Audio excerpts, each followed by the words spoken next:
This is Studio 809.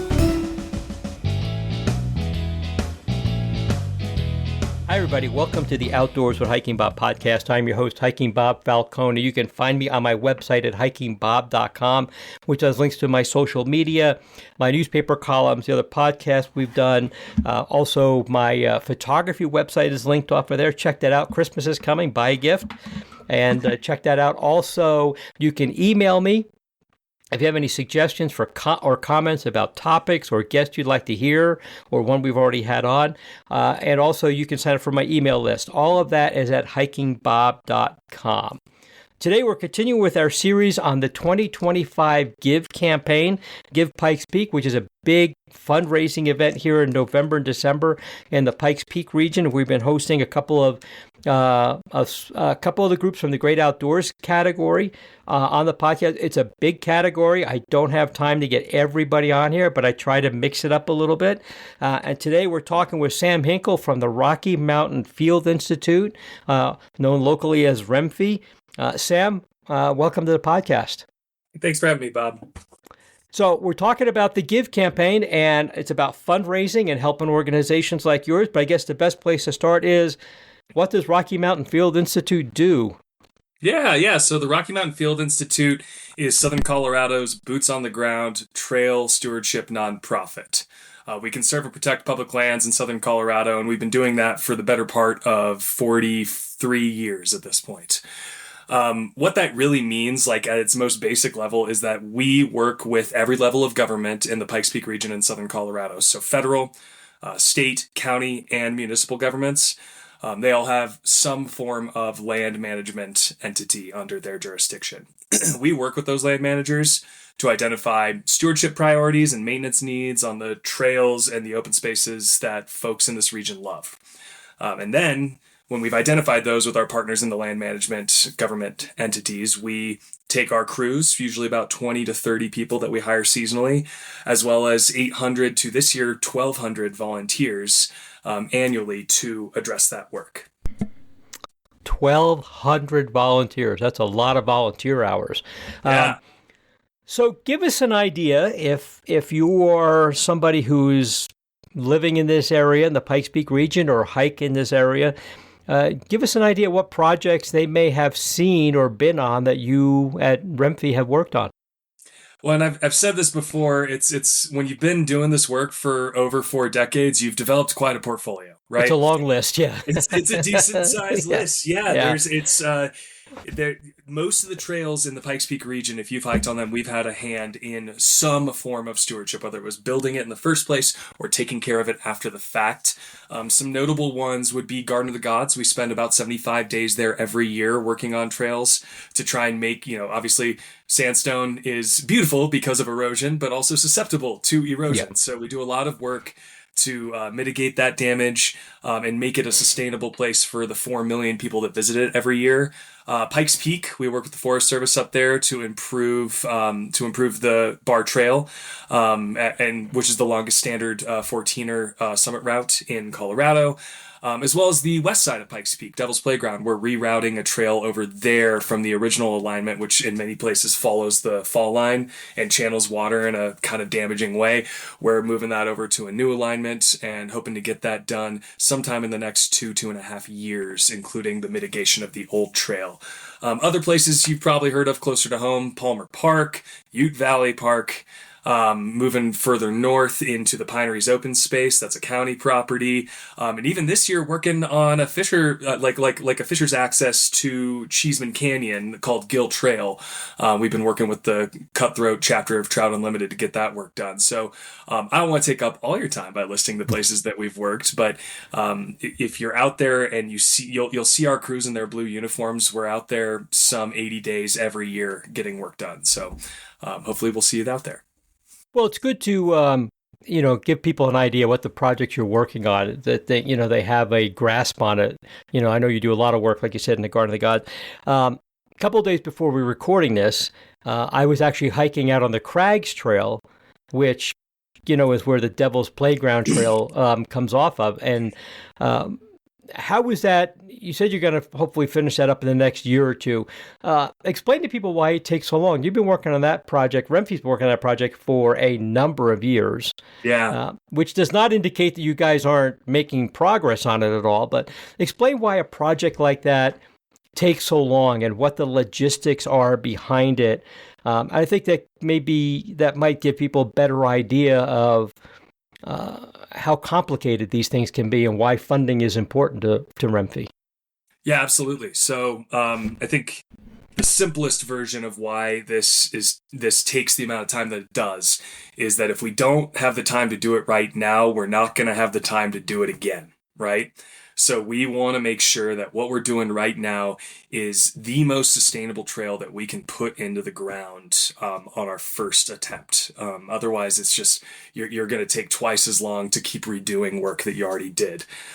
So in a lot of cases, this trail work involves effectively building the trail twice. We have to crown fill it, which means we dig down the trail to a new surface and then have to refill it with material that is more sustainable to foot traffic. There's also trail indication markers, so walls that help keep people on the trail, not like a wall to keep you from leaving the trail, but to clearly delineate where it is we're hoping you'll walk, because the Alpine is a sensitive ecosystem.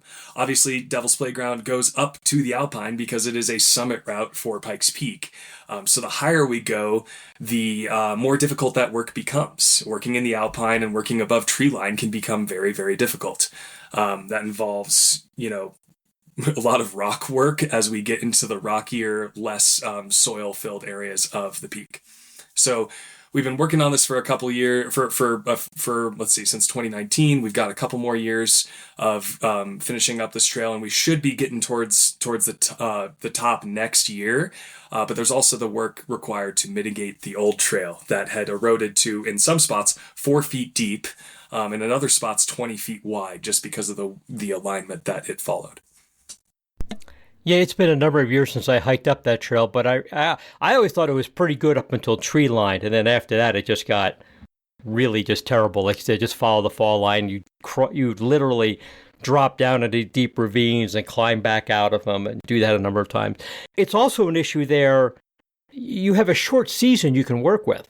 You're on Pikes Peak. You're on the west side of Pikes Peak when you're doing that one. Your season is pretty short. Talk about how each year, how much time you really have to work on that trail. Yeah, we usually hike people in high summer, like June, July area, and then they're hiking out by October. If you get too close, if you're on either end of that, there can still be snow up there, which makes the work even harder. So that's kind of that shortened season at the Alpine. And even during that season, it can be tough to be up there because that's when we get our monsoons, right? Devil's Playground is is named that way because lightning bounces around up there like a devil having a good time. It's not always the best place to be working. So our crews we hire good people, we hire smart people who are looking out not only for how to make this trail and how to keep not only like engage volunteers in what they're building, but also how to keep those volunteers and their own crews safe. Like, making sure that the surroundings are safe. What are the weather conditions? Where do we need to go if a lightning storm rolls in? All of that takes time. And is your project there just up to the Pikes Peak Highway, or are you continuing with your project on the other side of the highway where it actually goes up to the summit? I just want to give people an idea of the length and breadth of this of the project.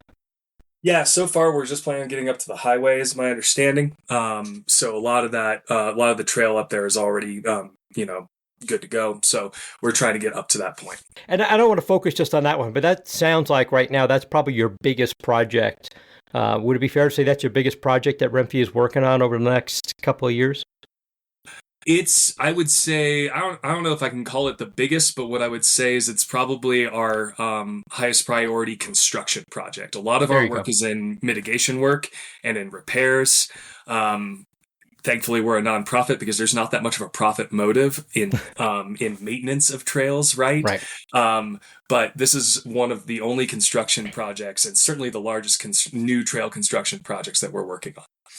So let's talk about why you guys are in the give. Obviously, it cost a lot of money to do these things? I mean, you do work under contract with local agencies, the city with Garden of the Gods, the county with the Pineries, Open Space, the Forest Service with the Devil's Playground Trail. But even though you work under contract, it's still a lot of money to run an organization like yours. And you work with a lot. We just talked about 1,200 hours of volunteer work. So you make the most out of volunteer work. But give us an idea on what is the cost needs, the finance needs of an organization like Remphi, and why you're in the give?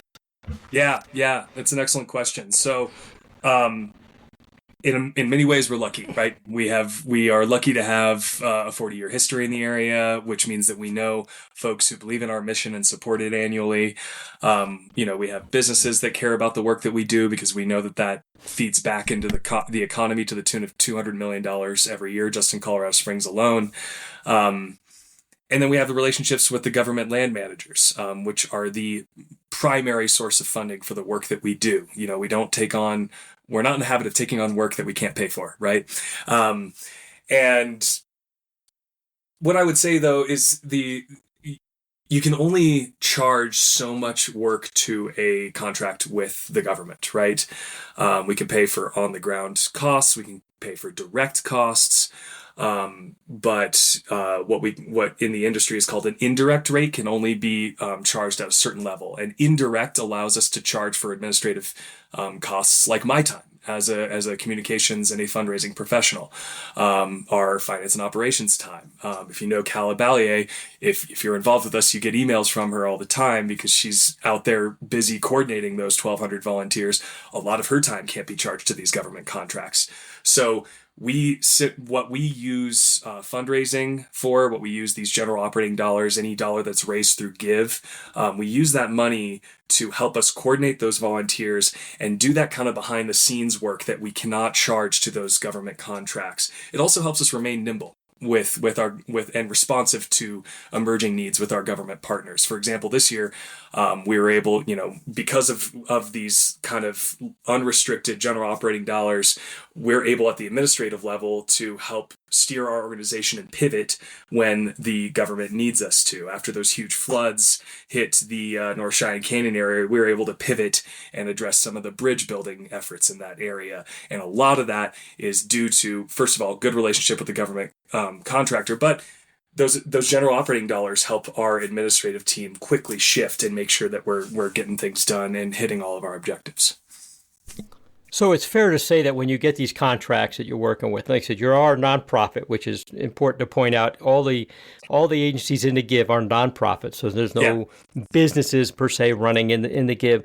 That those contracts, they may cover, materials. You're going to tell them you're going to need X amount of number of bundles of 4x4s, for example, or whatever material you're going to bring in there, and tools and your staff time, but they do not cover all the behind the scenes costs. So, like you said, Cala, who's great at what she does and herding the cats, bringing everybody in. You can't charge them for that because she's working on a number of different projects.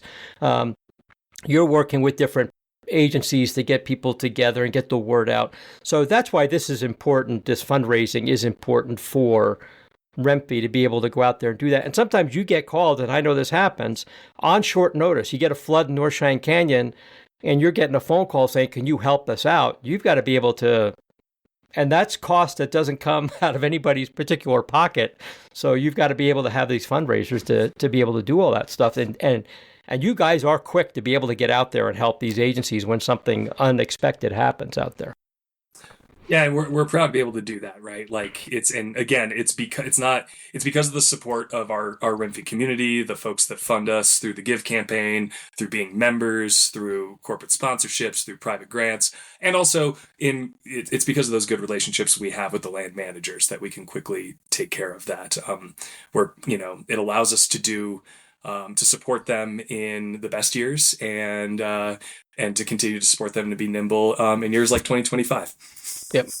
I don't want to get too much into the weeds on this, but is the government shutdown, which is still hopefully, fingers crossed, maybe by the time this airs, will be over. Hopefully it'll be over. It's gone on way too long, in my opinion. Is that affecting anything going on with the future? Is that making your fundraising even more important now with not knowing what's going to happen with? And even if we come out of the shutdown, there have been cutbacks and stuff like that. Is that making this even more important for you?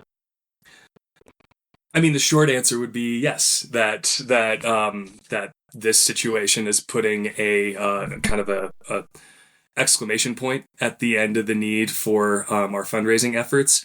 But at the same time, it's affecting everything, right? It's this is a pervasive impact on our society, and I was thinking about this when I was up in Estes Park for the Colorado Outdoor Industry Leadership Summit, right at the beginning of the government shutdown, and what I couldn't help but feeling in that moment was, despite the fact that we were talking about the pervasive impacts on our, specifically in the outdoor industry in Colorado, that's what we were talking about up there. I couldn't help but feel a degree of hope given the people that were in that room having that conversation, because we had government partners, that to the extent that they could be there in the room, but we also had nonprofits, we had businesses, we had guides, we had, like outfitters, this incredible group of leaders that care about this industry. I think that the diversity of talents in this industry lends it resilience. And that's why we feel lucky in these moments to have the support of the community, because it allows us to help out our government land managers when their hands are tied by circumstances. Excellent. So you guys, with the help of the community, are able to step in and still get work done and make sure that these government agencies who still have work to do, even though everything's kind of ground to a halt, you're able to help them out and get that done. You've mentioned a membership thing, which is kind of new to REMFI. I think you started that last year. Tell us a little bit about becoming a member of REMFI, which is a way people can supplement also what they donate during the Give campaign. Yeah, absolutely. So, want to reiterate, giving during the Give campaign is a great way to support our work. It's at a great time of year. It comes with incredible benefits from local businesses. Our membership program kind of takes a note out of that book to a certain extent. It's a monthly giving platform that we launched this year that allows folks to engage with RIMFI in kind of exciting new ways, namely quarterly member events that are only open to members and the folks that they want to invite to kind of maybe get them to become members. It includes discounts at a few local breweries and cocktail spots in town. It will include some specific RIMFI swag, free tickets to Shindig at certain levels. So it's an attempt to build community and kind of a social atmosphere around the care for our public lands and trails. It's, not everyone's way of caring for public lands involves a shovel in their hand, but we want them to learn about why that matters. And so that's why we started this membership program. It also provides, obviously, more sustainable and predictable income for an organization like RIMFI. When I was setting up and determining what groups to bring on that I could put on the podcast, like I said, the Great Outdoors category is a huge category. It's probably the biggest I've ever seen it this year. And I encourage everybody to go to givepikespeak.org and look at all the categories. But what I was looking at was trying to get a diversity of groups onto the podcast to show people the difference with what's out there. I have Pikes Peak Outdoor Recreation Alliance. They are not a hands-on, getting dirty organization. Now, a lot of their members, organizations like you and a lot of other members, are that, but they're not. They're more the advocacy, the political, the getting things done behind the scenes, policy working type of thing. Women's Mountain Biking Association, WIMBA, is a more of a social group, but they do have a teaching component. They get people outside and get them on bicycles, particularly women who may be underrepresented a little bit. And then there's your group, which is actually the hands-on, and I've worked with your group out there in the field. Let's get dirty. Let's get down there. Let's move rocks. Let's dig dirt. Let's, bring in the 4x4s. Let's do all the work. And then Friends of Monument Valley Park, who will be on here, they are kind of a fundraising group. Their job has been, and what they've done a lot of great work in, is in Monument Valley, rebuilding some of the old historic ponds that were put in there back to General Palmer's days when he founded Colorado Springs. So I think what's really important to people to know is the diversity of outdoor groups that we have. And that's what I wanted to bring out with featuring these 4 groups that I can in the Great Outdoors campaign. And if you look at Great Outdoors campaign, there's a lot of other groups that kind of fall in these other categories: advocacy and getting dirty and bringing people out there. I think it's real important that people understand that it's not just about digging. I mean, the digging part is a lot of fun. The fundraising part's a lot of fun. The political stuff is a lot of fun. All that is a lot of fun, but there's different things for different people to do out there. What can people expect to see from Renfee going into 2026? If they're sitting here and they're saying, maybe Renfee is who I want to donate to, hopefully it is, definitely donate this to Renfee, but what can I expect to see with my donation going into 2026? We talked about Devil's Playground Trail is going to be one of the things. What else can people expect to see? Yeah, well, they can expect to see up to 80 days in the Garden of the Gods. It's something that we commit to every year. It's one of our longest running continuous projects. And again, given the foot traffic in that area and the visitation, higher than many national parks, it's something that we definitely want to prioritize. But you can expect to see us in Colorado Springs to the tune of, on Colorado Springs Tops properties to the tune of 60 days over the course of the year. You can expect to see us engaging. Again, we're hoping to bring out another 1,200 volunteers this year, or in 2026. We had a shorter season this year. Last year was the first time we'd engaged 1,000 volunteers since the pandemic kind of wreaked havoc on volunteerism across the country. We posted we got enough volunteer opportunities to have 1,000 volunteers last year. Didn't quite expect to hit that same number because we had a shortened season this year, and we went beyond that number this year. And so I'm hoping that we'll have a similar number coming out next year. And what donors can expect for their dollars, regardless of where it is, Palmer Park, Ute Valley Park, Garden of the Gods, Pikes Peak, what I'm hoping you see with that money is that we're giving people the opportunity to take ownership of their public lands, right? To invest directly in the places that they feel so special, because what we found over 4 decades of doing this work is that people tend to take care of the things that they helped build. So we're not just building trail, we're not just taking care of trail, we're building land stewards that will continue to take care of this place, whether it's with us or not, for decades to come. That's really our goal. And $50 is what it costs to mobilize a volunteer. So to give someone that day of experience of like, wow, I understand why people put rocks in this place, and I understand why it's important to take care of these places. One person can have that experience for $50, and that's what I hope donors are willing to think about when it comes to the Give campaign this year.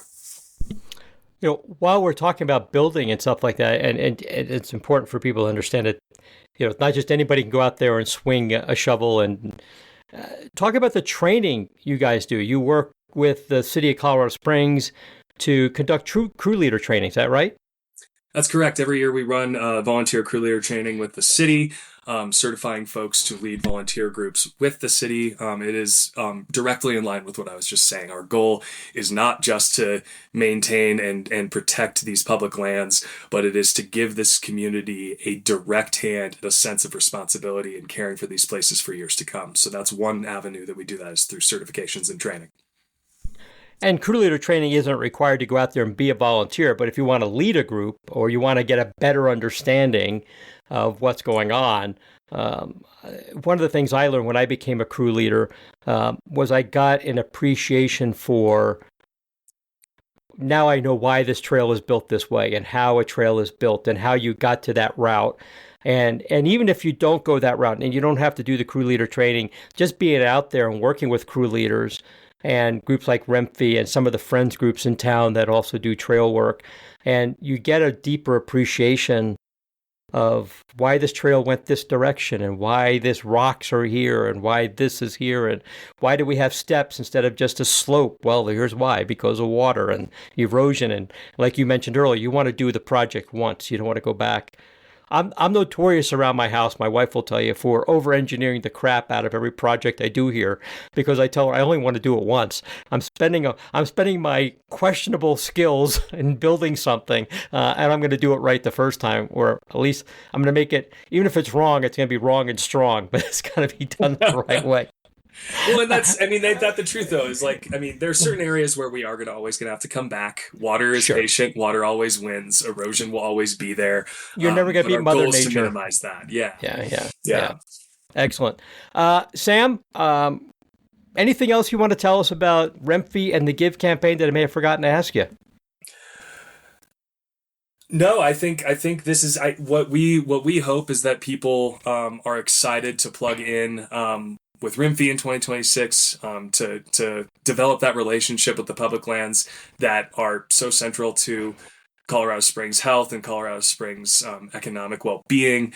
But generally, I just hope that people are plugging in with the Give campaign. It's an incredible opportunity to find those causes that you care about in the region that you live in. It connects you to a ton of good folks. So obviously, would love it if you were interested in supporting Remphi this year, but the Give campaign is just an incredible vehicle for getting involved. So I hope folks are serious about that and getting involved. Awesome. Well, Sam, thank you so much for being on the podcast. Best of luck with the Give campaign. You guys do some really great work. All the groups that are in there, and I can't emphasize enough to the listener, if they are in the Give campaign, they have been vetted. And it's an exhaustive review. I actually participated in the review a couple of years ago. It's an exhaustive review to who gets selected to be in the campaign. If they're in the campaign, they've been vetted, they're doing the work, they've got a track record. A group like Remphi, been around for 40 years. I don't think you need much more of a track record than that. Their work is great. Sam, thank you so much for being on the podcast. Best of luck to you guys. Tell people how they can find Remphi if they're going to look you up on the internet or on the website. How can they find Remphi? Well, per the Give campaign, we have our own campaign profile. So if you head to the Great Outdoors category from the Give website, we'll be on that page. Just look us up. There's some information about why we do the work that we do. You can also visit us at our website, which has information about that membership campaign and our upcoming volunteer opportunities. Obviously, this time of year is a little quieter on the trail space as it gets colder, but you'll see when we're posting fundraisers like our Shindig next week, November 13th. When this comes out, that might be irrelevant, but you can find us at www.remphi.org. You can sign up for our newsletter to find out what's coming down the pike in terms of opportunities to get outside with Remphi. So rmfi.org for Remphi's website, givepikespeak.org for the Give campaign.